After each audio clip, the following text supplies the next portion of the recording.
Hello APO aspirants. तो आज हमारा फाइनली एपीओ का एग्जाम हो चुका है और जितने भी बच्चों से हमारी बात हुई है सभी पेपर देने के बाद बहुत खुश हैं। तो आज की वीडियो में हम डिस्कस करने वाले हैं कि पेपर का लेवल कैसा था, एक्सपेक्टेड कट ऑफ क्या है और आपकी आगे की रणनीति क्या होनी चाहिए। ठीक है, तो without wasting any time start करते हैं आज के वीडियो को। सबसे पहले हम डिस्कस करेंगे कि पेपर का डिफिकल्टी लेवल क्या था।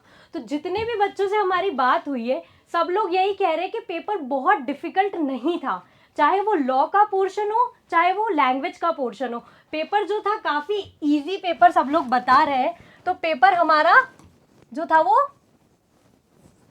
इजी था, डायरेक्ट क्वेश्चन ज़्यादा थे। एप्लीकेशन बेस्ड क्वेश्चंस अगर हम देखें तो वो एविडेंस के थे या फिर आईपीसी के थे, और वो भी जो थे वो इलस्ट्रेशन बेस्ड मोस्टली क्वेश्चंस थे हमारे। तो डायरेक्ट क्वेश्चंस ही थे, जितने भी माइनर लॉज हैं उनमें से तो डायरेक्ट ही थे, और जो एप्लीकेशन बेस्ड थे वो भी हमने कहीं ना कहीं देखे हुए थे क्वेश्चंस। ऐसा कोई क्वेश्चन नहीं था जो बहुत डिफिकल्ट हो।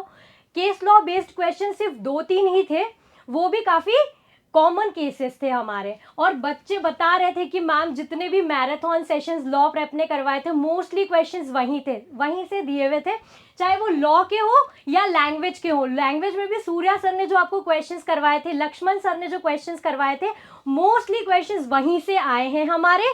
और लॉ में तो जो हमने इतने क्वेश्चंस करवाए थे सारे वहीं से दिख रहे थे, ऐसा लग रहा था कि वहीं से सारे क्वेश्चंस आए हैं।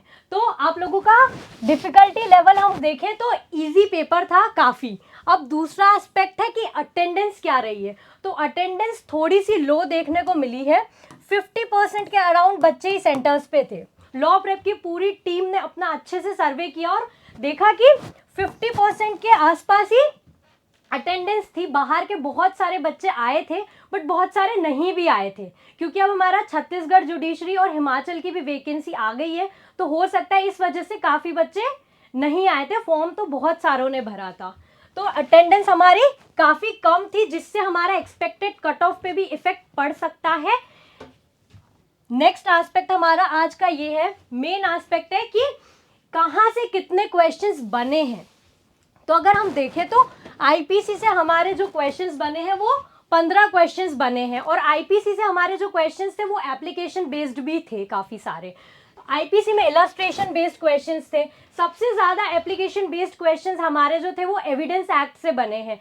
सीआरपीसी में डायरेक्ट क्वेश्चन थे, सीआरपीसी से 15 क्वेश्चन थे, आईपीसी से 15 थे, एविडेंस से सिर्फ 10 क्वेश्चन थे, SC/ST एक्ट से 3 क्वेश्चन थे, आर्म्स एक्ट से 5 क्वेश्चन थे हमारे, JJ एक्ट से अगर हम देखें जो काफ़ी अपने आप में एक बहुत बड़ा एक्ट है उसमें से 5 क्वेश्चंस बने थे, और राजस्थान एक्साइज एक्ट से 5 क्वेश्चंस से सारे मोस्टली डायरेक्ट थे। जैसे एक्साइज एक्ट से भी हम देखें तो डेफिनेशन क्लॉज से ही डायरेक्ट क्वेश्चन आ गया था कि डेफिनेशन कहाँ पे दी हुई है। तो डायरेक्ट जो सेक्शन बेस्ड क्वेश्चन थे बहुत सारे हमको वो ही देखने को मिले हैं।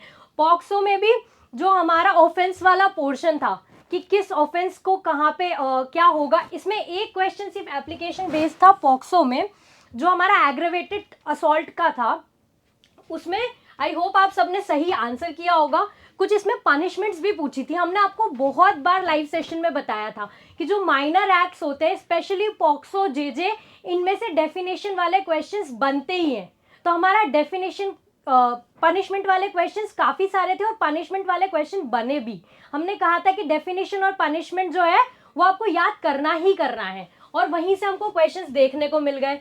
पब्लिक एग्जामिनेशन एक्ट जो थे वहाँ से भी दोनों एक्ट से बने। एक प्रोबेशन ऑफ ऑफेंडर एक्ट जो अपने आप में इतना छोटा सा एक्ट है जिसमें से इतना कम सेक्शंस आए थे, उसमें से भी 3 क्वेश्चंस हमारे बन गए। एक जो वो कॉन्फिडेंशियल होना चाहिए प्रोबेशन ऑफिसर के रिपोर्ट सेक्शन 7, वो हमने अपने सेशन में कवर करवाया था। जो मोस्टली सेशन में चीज़ें हमने कवर करवाई थी, जो नेग्लिजेंस वाला आईपीसी का क्वेश्चन था वो भी हमारा मैराथन सेशन में हुआ था। केस लॉज भी आप लोगों ने अच्छे से कर ही लिए होंगे। केस लॉ भी जो कॉमन थे, जो रिपीटेटिवली क्वेश्चंस हम देखते हैं उन्हीं में से बने थे। और इंग्लिश और हिंदी का भी आई होप आपका बहुत ही अच्छा हुआ होगा।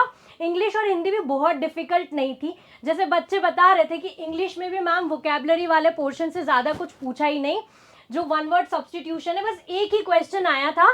तो ग्रामर तो हम सब वैसे ही बहुत अच्छे से पढ़ते ही हैं, ग्रामर में हमारे क्वेश्चन ज़्यादा गलत होते नहीं, हमारे क्वेश्चंस कहाँ से गलत होते हैं, जो वोकैब वाला पार्ट है। तो अच्छी बात ये थी कि वहाँ से ज़्यादा क्वेश्चंस बने ही नहीं हमारे। तो ये था हमारा बाइफर्केशन, जो काफ़ी मतलब सही डिस्ट्रीब्यूटेड था। हम लोग जो एक्सपेक्ट कर रहे थे कि इस टाइप के क्वेश्चंस बनने चाहिए, वैसे ही क्वेश्चंस बने थे। ठीक है, अब सबसे इम्पॉर्टेंट सवाल कि एक्सपेक्टेड कट ऑफ क्या जा सकता है। तो सबसे पहले मैं आपको एक चीज़ बोलूँगी कि जो 70+ जिनके मार्क्स आ रहे हैं ना, उन सभी बच्चों को तैयारी स्टार्ट कर देनी है अपनी एपीओ मेंस की। जिनके भी 70+ आ रहे हैं, और ये मैं जनरल कैटेगरी का बता रही हूँ, इससे ऊपर नीचे ऑब्वियसली हो सकता है, बट 70+ अगर आपके हैं तो एटलीस्ट आपको तैयारी स्टार्ट कर ही देनी चाहिए।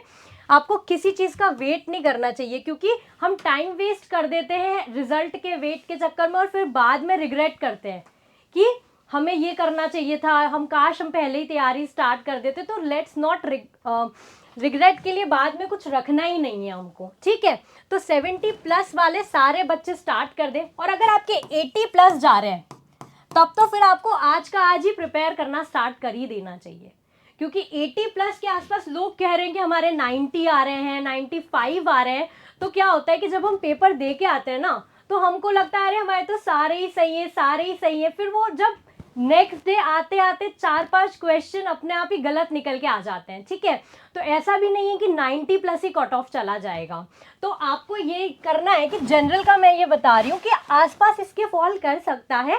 70+ वाले सब प्रिपरेशन अपनी स्टार्ट कर दें, एंड इफ यू आर 80+, तब तो आपको बिल्कुल भी वेट नहीं करना है।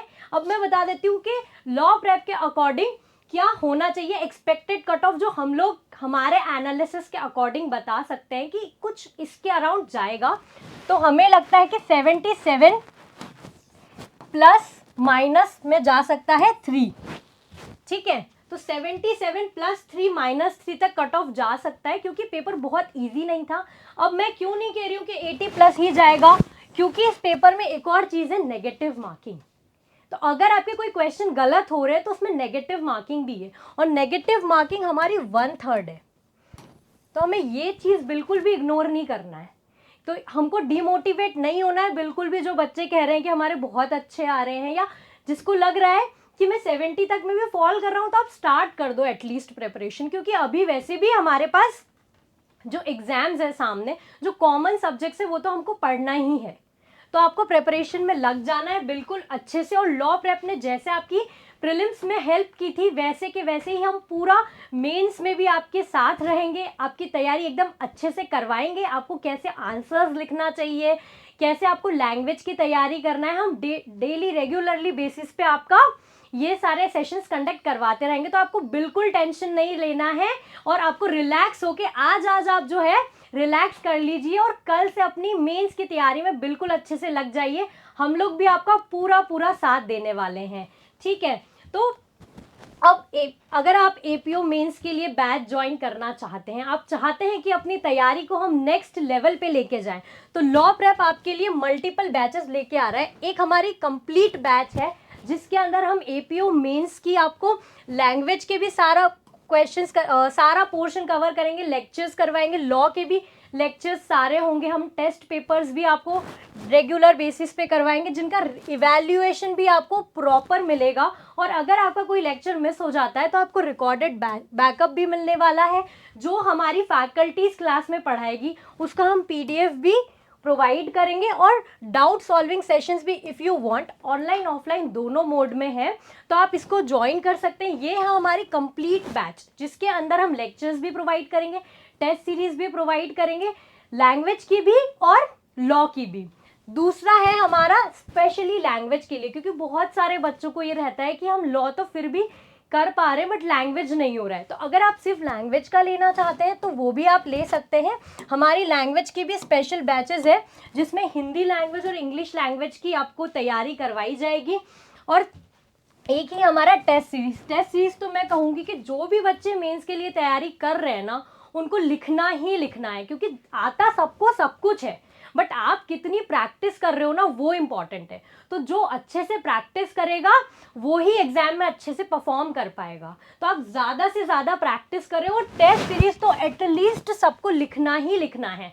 सबको जो भी मेंस लिखने जा रहे हैं आपको ज़्यादा से ज़्यादा क्वेश्चंस की प्रैक्टिस करना है, क्योंकि वहाँ पे टाइम लिमिटेड होता है और क्वेश्चन इतने सारे होते हैं, तो हमको आते हुए भी हम लिख नहीं पाते हैं। तो जितनी हमारी पेन की टिप पे एकदम सारे आंसर्स होने चाहिए, तभी हम अच्छे से मेंस में परफॉर्म कर पाएंगे। बाकी लॉ प्रेप जुडिशरी के साथ आप जुड़े रहिए, हम आपको टाइम टू टाइम गाइडलाइंस देते रहेंगे कि कैसे आपको क्या करना है। Thank you so much.